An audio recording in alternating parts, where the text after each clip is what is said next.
فؤاد ليها طبيعة خاصة، طول عمرها ليها شكل مختلف عن بقية أحياء بورسعيد وكمان عن بقية محافظات الجمهورية. بور فؤاد مدينة جميلة، معزولة، تحس إن هي معزولة بالمية من كل اتجاه، فليها شكل مختلف. وطول عمرها بقى الجزء بتاع ليها طابع أوروبي.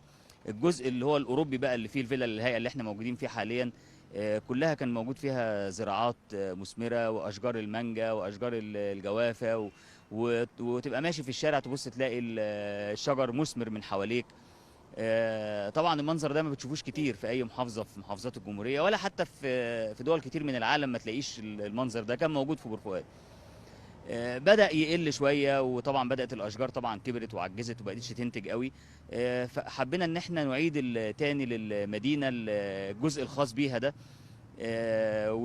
لان ده بيعبر او بيدي زي انطباع كده ان في خير في المكان. ماشي تلاقي شجر مثمر حواليك او بينزل ثمار من حواليك، بتحس ان في خير في المكان، بتحس ان في روح في المكان. فحاولنا ان احنا نبدا بده. زرعنا حتى الان تقريبا 500 شجره. عندنا اشجار نادره.